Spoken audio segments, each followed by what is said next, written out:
आज की कहानी को सब्सक्राइब करें और बेल आइकन को दबाना बिल्कुल भी ना भूलें।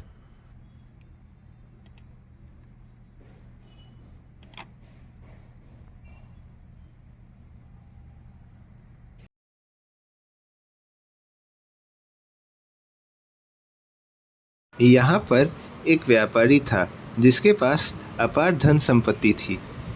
उसके पास एक आलीशान बंगला था जिसका एक बहुत बड़ा आंगन था।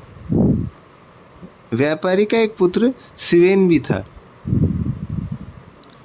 एक दिन व्यापारी सिवेन को अपने संपत्ति के बारे में बताता है।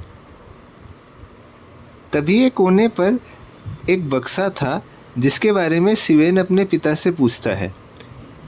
उसके पिता उस बक्से को अपने धन संपत्ति के संग उसको संभाल कर रखने के लिए कहता है। कई वर्ष बीतते हैं, व्यापारी चल बसता है और सिवेन को सब कुछ विरासत में मिलता है।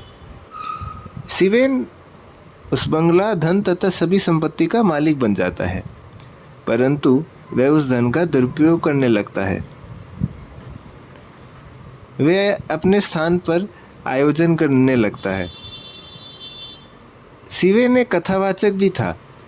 वह आयोजन में कथा सुनाया करता था। इससे सभी लोग प्रसन्न होते थे।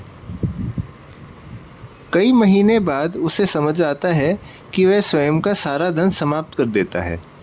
अब उसके पास अपने वस्त्र के अलावा कुछ नहीं था। तभी उसे वह बक्सा दिखता है। वह उसको खोलता है और उसके भीतर उसे चाबी मिलती है और बक्से के भीतर वह घुसता है। अचानक वह बक्सा उसके सहित उड़ने लगता है और वह बक्सा उड़ते उड़ते अपने राज्य की ओर उसे ले चलता है। वह राज्य बक्से की नगरी थी। वहाँ पर बहुत सारे बक्से पड़े हुए थे। सिवेन इधर उधर टहलने लगता है और आखिर में एक राजमहल देखता है। वह उसके भीतर प्रवेश करता है। वह एक कमरे को जाता है जहाँ पर एक राजकुमारी विश्राम कर रही थी। सिवेन को राजकुमारी बहुत प्यारी लग रही थी।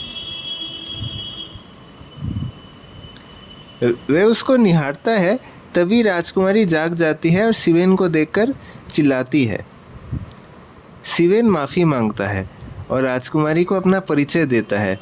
वह स्वयं को बक्से का राजा बताता है। राजकुमारी चकित हो जाती है और सिवेन स्वयं की कला का परिचय देता है। वह अपने परिचय सहित एक कहानी रचता है और उसे सुनाता है। राजकुमारी मनमोहित होती है और उसकी प्रशंसा करती है। वह सिवेन को कहती है कि तुम बहुत अच्छे कथावाचक हो। सिवेन को खुशी होती है और वह राजकुमारी से विवाह करना चाहता है। ये बात सिवेन राजकुमारी को बताता है, मगर राजकुमारी इनकार कर देती है। वह सिवेन को उसके माता पिता से मिलने और उन्हें एक नैतिक कहानी सुनाने को कहती है।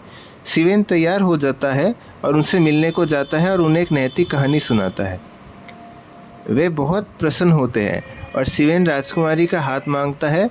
राजा रानी प्रसन्न होते हैं और सिवेन को अपना राजकुमार बनाता है।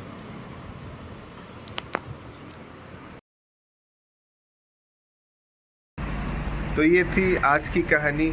आज की कहानी पसंद आई हो तो कहानियों को कीजिए लाइक, कहानी को कीजिए शेयर और आज की कहानी चैनल को कीजिए सब्सक्राइब और बेल आइकन को दबाना बिल्कुल मत भूलिए।